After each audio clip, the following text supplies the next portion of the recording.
Now, Washington mornings on the Mall. 105.9 FM. And AM 630.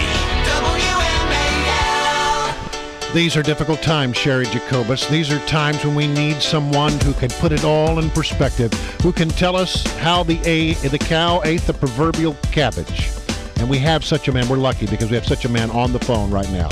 We're joined by Larry Kudlow. Larry, how are you? I'll never live up to that. All right, so, I got to give you a chance to sort of give your take on this Romney clip that the mainstream media seem to be hyperventilating on, in which it appears to me that Romney had the temerity to actually speak the truth. Your thoughts of it? Yeah, I agree with that, by the way. In terms of the numbers, he's about right. Nearly half of the households of this country are dependent on government assistance in one form or another. It shows you the extent to which the entitlement society has grown. That is not a pro-growth. That is not a pro-employment, pro-jobs. Those are people on the dole. It's unfortunate. It's very unfortunate. And Romney didn't say he wouldn't make good on the safety net. He just said those are not his people. I think he probably misspoke a little bit. Some of those folks who don't pay income taxes are retirees. And they are going to vote for Romney. He does very well among retirees. They pay things like capital gains taxes or the taxes on the interest from their bond holdings and things like that. But the basic generic point the guy's trying to make is, however inelegantly he may have put it, is that too many people, almost half of this country, is on the dole. And that is not a good thing, and that is part of Barack Obama's vision. And that what Romney is trying to do is create opportunities for people to get off the dole. And so we can pay people to work, not to work. And I think he had that part of the story right. However, as I say, inelegantly he may have put it. Well, Larry, how can he put it now that's not inelegant? If he wants to double down on this and make the point, I think it's a winning argument. It's the truth. You don't find anybody in the media or on the Democratic side disputing what Romney has said. So in your view, how can he take what they're saying is a lemon and turn it into lemonade? I think he's got to do what I would react to or respond to in a lot of these situations. Sherry, go for growth. Can we please go for growth? Can Mitt and his whole operation, including Ryan, start talking more on a daily basis, maybe with some additional details, on a 20% tax cut, on a corporate tax cut, on a downsizing of government? He mentioned yesterday, I think for the first time, that he was going to take 10% off the government rolls, off the government employment rolls, through attrition, deregulate, promote energy. In other words, I think he's always had the basis of a good growth message. I don't think he sold that message well. I wrote, unpopularly, I guess, that he didn't make the sale at the convention.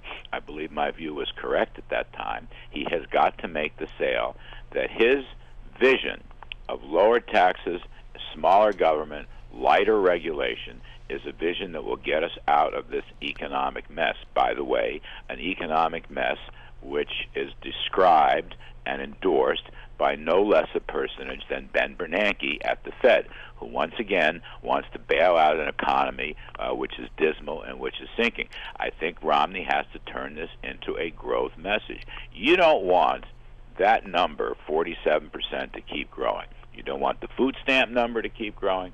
You don't want the disabilities insurance number to keep growing. You don't want the welfare rolls to keep growing. You don't want to remove the workfare on those welfare rolls. Do you see what I'm saying? Right. Use those building blocks to promote growth. If you do it right, then dependency rates go down and poverty rates go down and job payrolls go up. And I think that's where Romney has simply got to go. He is not getting that particular communications job done. All right, so Larry, we don't really need to worry about the state of the economy. We all know it's going to get better because Ben Bernanke has stepped in and begun QE3, right? Well, yeah, sure. Just wave a magic wand for the third time. Create another $1 trillion of monetary pump priming. You know, I have opposed this QE stuff from the very beginning. Eventually, it just brings the dollar down, causes commodity inflation to go up, food and energy, things like that. Damages consumers, damages businesses. But I will say this, Bernanke's message, not his action or solution, But Bernanke's message is worth pondering. If I were Mitt Romney, I would concentrate on Bernanke's pessimism about the economy, because it is a direct contrast with what Obama is saying. Obama is saying, give me more time. Bernanke is saying, we've run out of time. And that's a very important wedge for Romney and Ryan to move through. As far as the solutions go, as I say before, they're fiscal problems of taxes and regulation and spending and debt. They're not just more pump priming by the Federal Reserve. But Bernanke makes an important point. I believe he called it a dismal economy. Wow. It is a dismal economy. It's gone nowhere for years. We should have had a spring back from a deep recession. We should have had a spring back of 5, 6, 7, 8%, like Reagan, like we did in the 70s, by the way, under the bad Nixon-Ford recession. We never had that spring back. Why is that?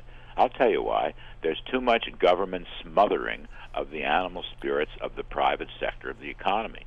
And I think what Romney should say is, I want to get dependency rates down.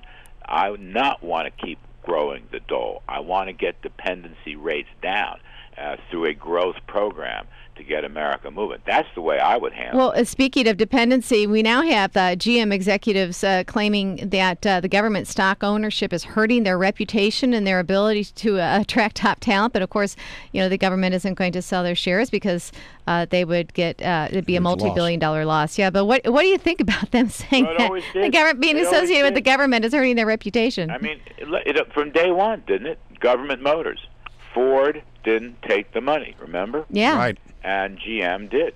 And I think that was a mistake on GM's part. The company's car sales are doing okay. They're about 14.5 million units. That's okay. But the financial picture is not okay. The profit picture is not okay. And the way they essentially overrode the rights of senior bondholders in order to give ownership to the UAW, the way, for example, they cut off non-union members. Those were the guys who got hurt the most during this transition. Union members in UAW got hurt the least in this transition. So yeah, GM now is, if you make your bed, you have to sleep in it. That's what's going on here, and they're not in a position. If I'm not mistaken, the stock is close to 20. The break-even point on the stock is about 52, 53. Got a ways to go, yeah. They're nowhere near it. They're nowhere near it, and you're in a global soft patch, which could turn into a global economy right. If something bad goes wrong. So I don't really have much sympathy with GM. By the way, I drive a Ford product. I don't drive a All GM right. product. All right, Larry. Always a pleasure to have you on. We appreciate Growth. That's the solution. Words of wisdom from Larry Kudlow. Thank you much, Larry. It's 8:45 on 105.9 FM AM 630 WMAL. Sherry, I want to say thank you so much for joining us here this morning. Greatly appreciate it.